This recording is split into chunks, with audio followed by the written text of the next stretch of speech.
తగినంత ఏదైనా చేయగలిగితే సమాజానికి చేయడానికి సిద్ధంగా ఉన్న ఒక మామూలు మనిషిని.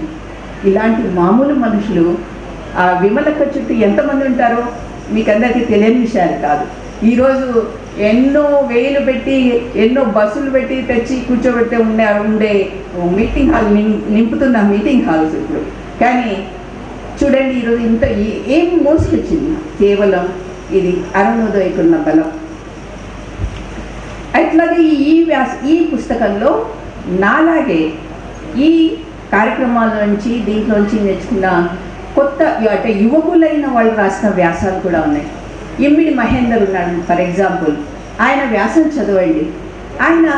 ఆయన ఉద్యమాలని మార్పులని ఎట్లా చూస్తున్నాడు, మార్పు కోసం ఉద్యమాలు చేయాల్సిందేంది, వ్యక్తిగతంగా మనం దాన్ని ఎట్లా అర్థం చేసుకోవాలి అనే విషయాల గురించి చాలా అద్భుతమైన ప్రశ్నలు వేస్తాడు.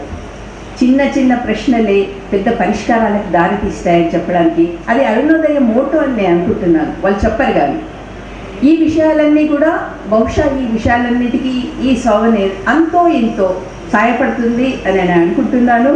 చివరిగా ఐక్యత అని అందరూ మాట్లాడుతున్నారు. నిజానికి ఇంతకుముందు ప్రభాకర్ అన్న చెప్పిను, ఇంతకుముందు నేను నా అనుభవంలో చెప్పినట్లుగానే అరుణోదయ కానీ విమలక్క వాళ్ళు కానీ అందరూ ఐక్యత కోసమే వాళ్ళు ఎప్పుడు ఉన్నారు. ఐక్యత అనే సిద్ధాంతాలు వల్లించారు, వాళ్ళందరినీ కలుపుకొని